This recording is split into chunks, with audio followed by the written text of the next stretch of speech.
नमस्कार दोस्तों। आज की इस वीडियो में हम पाश्चात्य राजनीतिक विचारक मैकियावेली के संबंध में चर्चा करेंगे। मैकियावेली का सामान्य परिचय क्या है? उनका जन्म इटली के फ्लोरेंस नगर के एक सामान्य से परिवार में 1469 में हुआ। फ्लोरेंस राज्य के राजदूत के रूप में उन्होंने अलग अलग देशों में नौकरी की।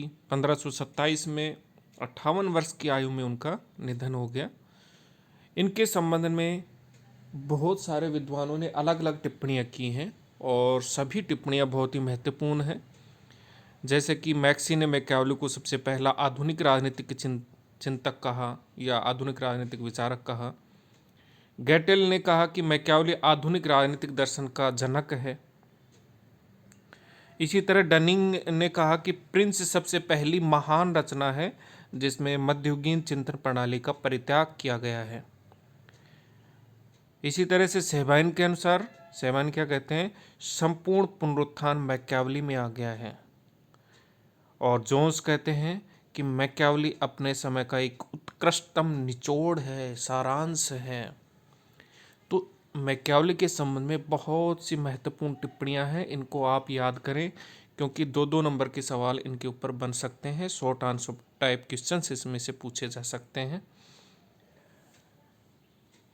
इसके अलावा इनकी रचनाएं कौन कौन सी हैं?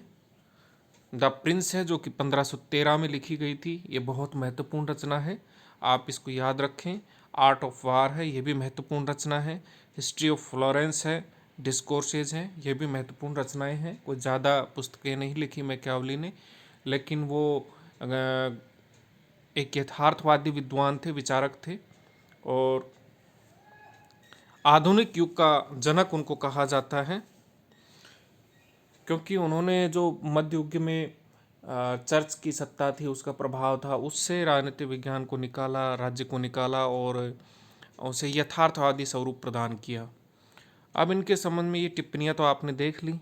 अब इनका विस्तृत रूप से हम सामान्य परिचय पढ़ेंगे कि इनका विचार क्या है, इनके विचार क्या हैं और इनका जीवन परिचय क्या है और इनकी जो रचनाएं हैं उनमें क्या क्या बातें लिखी गई हैं और इनकी अध्ययन पद्धति क्या है।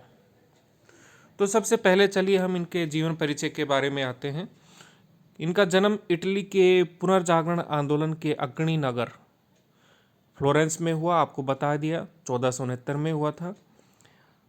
उनको कोई उच्च शिक्षा तो प्रदान नहीं की गई, पर इनको लैटिन का बहुत अच्छा ज्ञान था,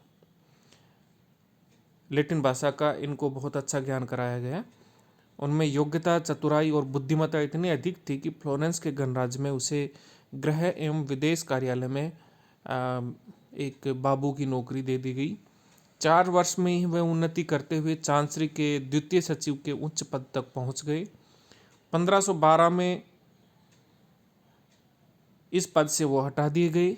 इस कालावधि यानी कि 1498 से लेकर के और ये जो 1512 की जो समय अवधि थी, टाइम पीरियड था, इसमें उन्होंने अपनी योग्यता से बहुत सारे लोगों को प्रभावित किया और उन्हें फ्लोरेंस का दूत बनाकर विशेष कार्य के लिए विदेशी राज्यों में भेजा गया, जहां उन्होंने प्रशंसा बटोरी अपने कार्य से। वह विभिन्न यूरोपियन देशों में 23 बार दूत नियुक्त हुआ, जिससे उसे फ्रांस के लुई 12वें, पवित्र रोमन सम्राट मैक्सिमिलियन प्रथम, पोप जूलियस द्वितीय के दरबारों में जाने तथा वहाँ के कूटनीतिक दाव पेचों और राजनीतिक षड्यंत्रों के अध्ययन का अच्छा अवसर मिला। अपने इसी कार्य में 1502 ईस्वी में उसे पोप अलेक्जेंडर षष्ठ के अवैध किंतु सैनिक दृष्टि से योग्य बेटे, नैतिकता के नियमों की परवाह न करते हुए अत्याचारों के माध्यम से इटली का शासन करने वाले ड्यूक सीजर बोर्जिया के संपर्क में आने का अवसर भी मिला। मैकियावेली जो थे वो सीजर बोर्जिया से इतने ज़्यादा प्रभावित थे कि उसे अपना आदर्श महापुरुष मान लिया और अपनी महानतम जो रचना थी द प्रिंस, उसका नायक बना दिया। 1512 में ही फ्लोरेंस के गणराज्य में राजनीतिक परिवर्तन के साथ मैकियावेली के भाग्य ने पलटा खाया। रेवेना की जंग में स्पेन के मुकाबले फ्रांस की पराजय हुई। उसकी प्रतिक्रिया फ्लोरेंस में हुई। स्पेन के समर्थकों ने जो फ्लेनेस में सत्तारूढ़ हुए, मैकियावेली को अन्य व्यक्तियों के साथ देश से निकाल दिया।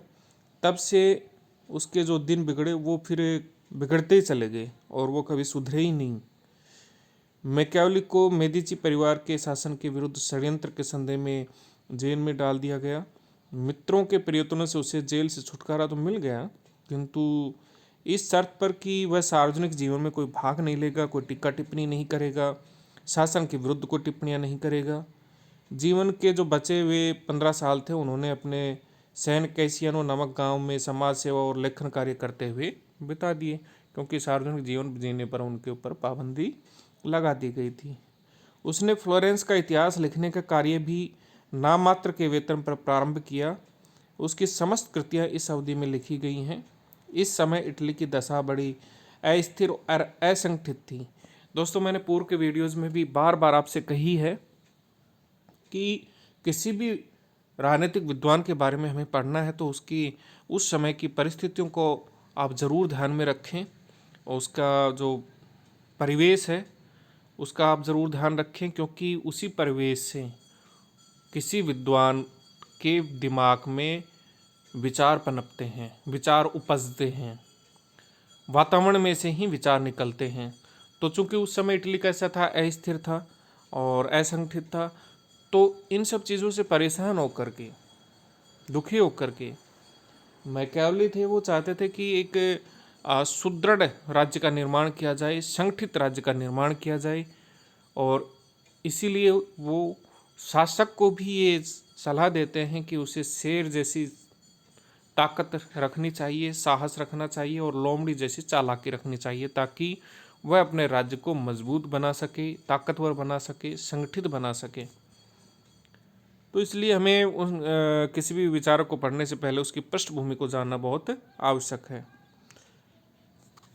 दोस्तों, मैकियावेली का निधन आपको पता है कि 58 वर्ष की आयु में हो गया था और वो बहुत ही एक साधारण मृत्यु मरे, क्योंकि गांव में समाज सेवा करते करते उनका देहांत हो गया था। मैकियावेली की जो रचनाएं हैं,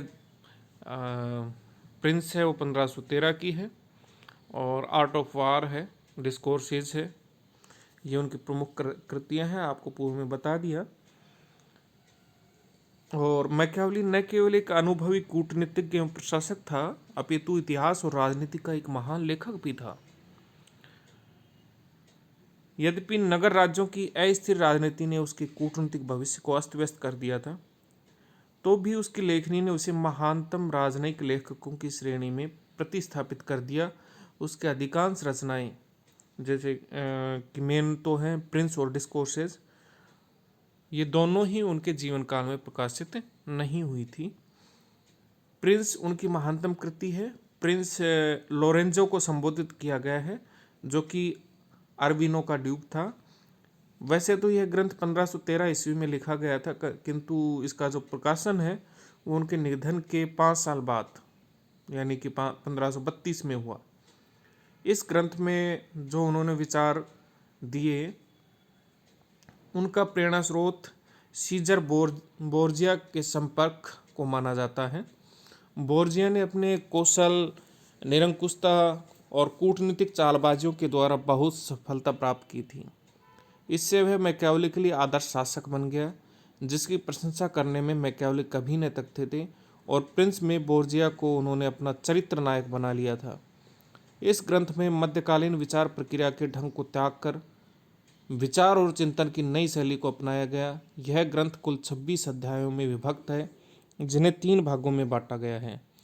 मैकियावेली ने इस ग्रंथ के प्रथम भाग में राजतंत्र की, दोस्तों ये बहुत महत्वपूर्ण प्रश्न है कि प्रिंस को कुल कितने भागों में बांटा गया है? 26 अध्यायों में। 3 भाग हैं, 26 अध्याय हैं। और पहला जो भाग है उसमें राजतंत्र की, दूसरे भाग में भाड़े की सेनाओं और राष्ट्रीय सेनाओं की, तथा अंतिम भाग में राजनीतिक विचारों की उन्होंने व्याख्या की है। तो सवाल यहाँ से भी बन सकता है कि प्रिंस को कितने भाग और कितने अध्यायों में बांटा गया है? 3 भाग और 26 अध्यायों में बांटा गया है। और तीनों भागों में कौन कौन से विचारों का प्रतिपादन किया गया है? तो पहले भाग में राजतंत्र का, दूसरे भाग में भाड़े की सेनाओं और राष्ट्रीय सेनाओं का, और तीसरे भाग में राजनीतिक विचारों का उल्लेख उन्होंने किया है। मैकियावेली ने फ्लोरेंस के लिए एक नया विचार दिया कि राज्य को अपनी सेना का स्वयं निर्माण करना चाहिए। ऐसा भी कहा जाता है कि प्रिंस लिखने का उद्देश्य मेडिची नरेश को अपने पक्ष में करना था, परंतु उसके इस उद्देश्य की पूर्ति न हो सकी।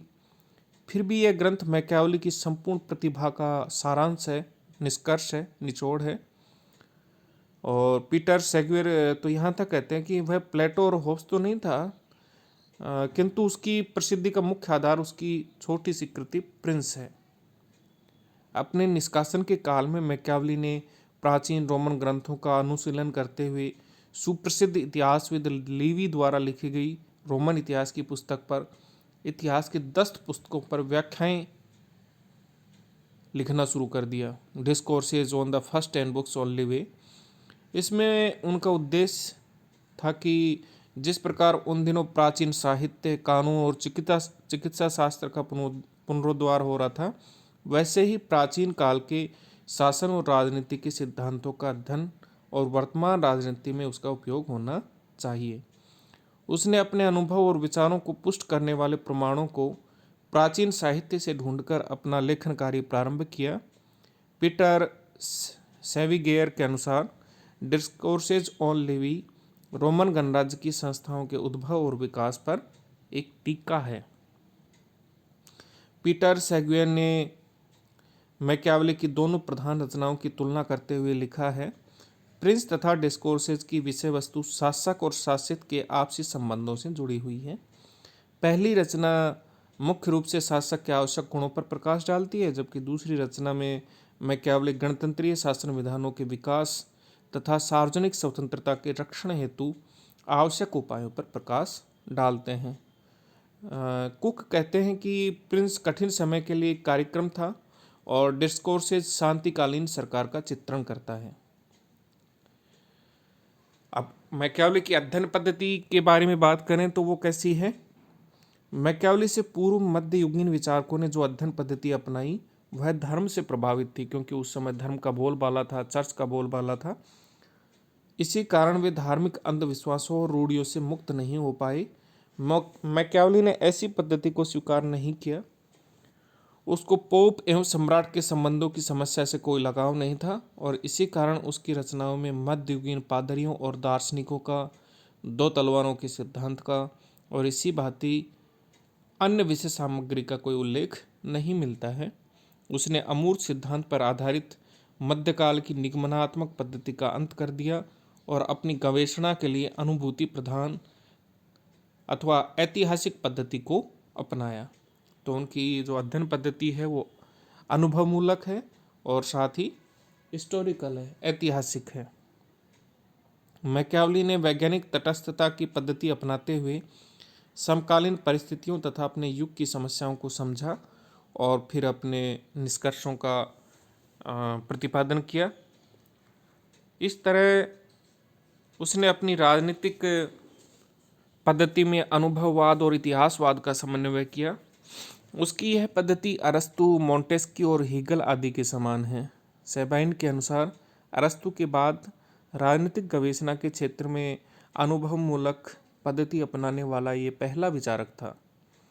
मैकियावेली एक देशभक्त कूटनीतिज्ञ था, जिसके सामने मुख्य समस्या यह थी कि निर्धन और अस्त व्यस्त इटली को एक शक्तिशाली केंद्रीय सरकार की छत्रछाया में संगठित कर किस प्रकार ताकतवर बनाया जाए, बलशाली बनाया जाए। इस समस्या का समाधान खोजने के लिए वह इतिहास, विशेष रूप से रोमन इतिहास की ओर आकर्षित हुआ। मैकियावेली का विश्वास था कि भूतकाल के गंभीर अनुशीलन से हम असफलता के कारणों का पता लगा सकते हैं और भविष्य का मार्ग निर्धारित कर सकते हैं। उसने निगमनात्मक पद्धति को छोड़कर इतिहास का सहारा क्यों लिया, इस संबंध में वो लिखते हैं कि बुद्धिमान लोग कहते हैं कि उनका ऐसा कहना अकारण और निराधार नहीं है कि जो व्यक्ति यह जानना चाहता है कि भविष्य में क्या होने जा रहा है, उसे इस बात पर विचार करना चाहिए कि भूतकाल में क्या हो चुका है। आप जब भविष्य की बात कर रहे हो कि क्या होने जा रहा है भविष्य में, तो आप भूतकाल में भी पढ़ लीजिए कि भूतकाल में क्या क्या हो चुका है, क्योंकि संसार की प्रत्येक घटना प्रत्येक समय में भूतकाल से एक त्वरित संबंध रखती है। ऐसा इसलिए होता है कि घटनाएं मनुष्य द्वारा संपन्न होती हैं, उन मनुष्यों द्वारा जिनकी भावनाएं सदा एक सी रहती हैं। तकनीक भले ही कितनी बदल जाए, संचार के साधन कितने विकसित और उन्नत क्यों ना हो जाएं, लेकिन मनुष्य की भावनाएं सदा एक सी ही रहती है। उसमें दया, प्रेम, सहिष्णुता का भाव भी रहता है। दूसरी तरफ महत्वाकांक्षाएं भी उसमें हमेशा समाई रहती हैं। ये चीज़ें हमेशा हमेशा मानव स्वभाव में बनी रहेंगी। कोई भी युग हो, प्राचीन काल से लेकर आज तक, सब में ये चीज़ें मनुष्य के स्वभाव में परिलक्षित होती हैं। और सभी घटनाओं का जन्मदाता भी कौन होता है? मनुष्य होता है। तो भविष्य में अगर हमें कुछ सोचना है कि ऐसी ऐसी घटनाएं घटित हो सकती हैं, तो हमें भूतकाल की घटनाओं को भी पढ़ना पड़ेगा।